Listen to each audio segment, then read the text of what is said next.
नमस्कार। क्या कभी सोचा है कि एक लेजेंडरी निवेशक की रणनीति को हम आज के भारतीय बाजार में लागू कर सकते हैं? तो आज हम यही करने वाले हैं। हम पीटर लिंच के निवेश के रहस्यों को समझेंगे और देखेंगे कि उनके सिद्धांतों का इस्तेमाल करके भारत में निवेश के बेहतर अवसर कैसे खोजे जा सकते हैं। चलिए शुरू करते हैं। स्क्रीन पर ये संख्या देखिए, 29%। ये कोई छोटा मोटा आंकड़ा नहीं है। ये वो औसत वार्षिक रिटर्न है जो पीटर लिंच के मैगलन फंड ने 1 या 2 साल नहीं, पूरे 13 वर्षों तक लगातार कमाया। सोच कर देखिए, ये एक असाधारण उपलब्धि है और ये साफ दिखाता है कि उनकी रणनीति कितनी शक्तिशाली और समय की कसौटी पर खरी उतरी है। तो लिंच की सफलता का राज क्या था? एक 4 अक्षर का शब्द, गार्प, यानी growth at a reasonable price. मतलब बिल्कुल सीधा सा है। ऐसी शानदार कंपनियां खोजो जो तेजी से बढ़ रही हैं, लेकिन उनके लिए जरूरत से ज्यादा कीमत मत चुकाओ। ये विकास और मूल्य का एक बेहतरीन संतुलन है। तो आज का हमारा सफर कैसा रहेगा? सबसे पहले हम पीटर लिंच की महानता को समझेंगे। फिर ये देखेंगे कि उनकी अमेरिकी रणनीति को भारत में सीधे कॉपी पेस्ट क्यों नहीं किया जा सकता। उसके बाद हम कदम दर कदम एक भारतीय स्क्रीनर बनाएंगे, उसके परिणामों को देखेंगे और हाँ, आखिर में सबसे महत्वपूर्ण सबक सीखेंगे।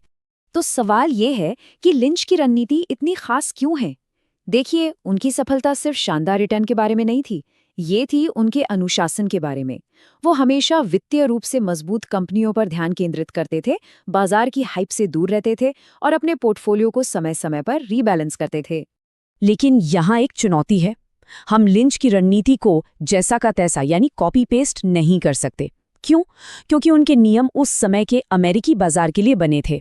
भारत का बाजार, यहाँ की अर्थव्यवस्था बिल्कुल अलग है। इसलिए हमें उनकी रणनीति को भारतीय संदर्भ में ढालना होगा।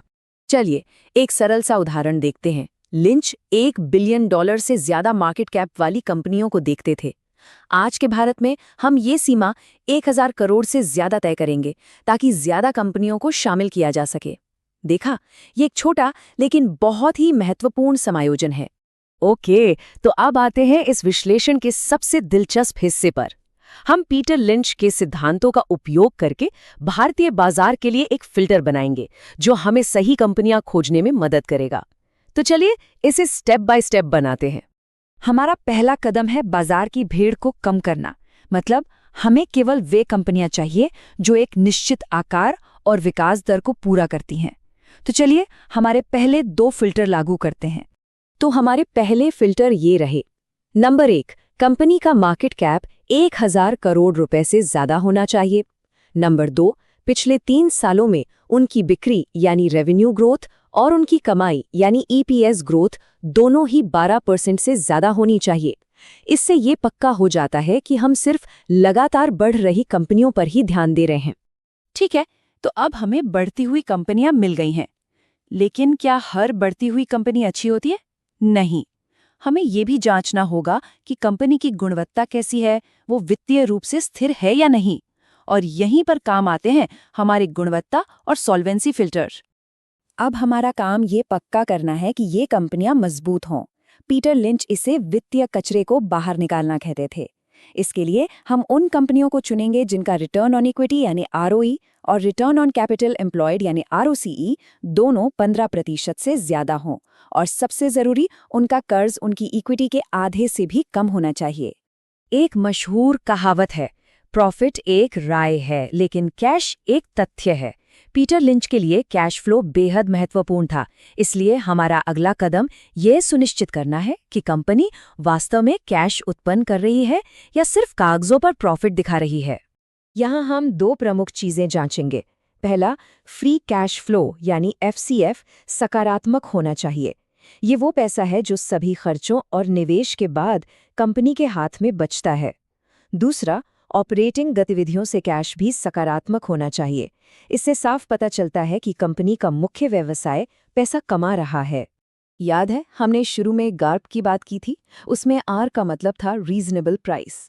तो अब समय आ गया है ये सुनिश्चित करने का कि हम इन बेहतरीन कंपनियों के लिए बहुत ज्यादा भुगतान तो नहीं कर रहे हैं। और इसके लिए आते हैं हमारे मूल्यांकन फिल्टर। अब कीमत की बात करते हैं। हमें उन कंपनियों से बचना है जो बहुत महंगी हैं।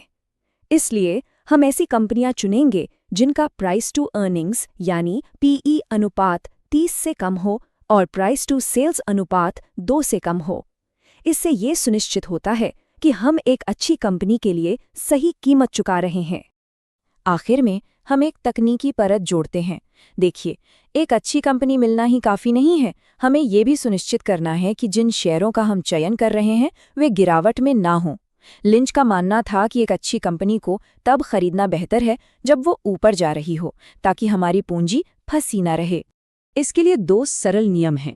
पहला, शेयर की कीमत अपने 200 दिन के एक्सपोनेंशियल मूविंग एवरेज यानी EMA से ऊपर होनी चाहिए। ये एक मजबूत बढ़त का संकेत है। दूसरा, पिछले 6 महीनों में शेयर की कीमत में बढ़ोतरी हुई हो। इससे पता चलता है कि स्टॉक सही दिशा में जा रहा है।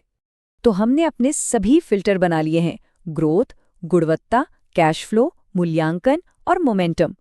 अब देखते हैं कि जब हम इन सभी मानदंडों को एक साथ लागू करते हैं तो क्या होता है।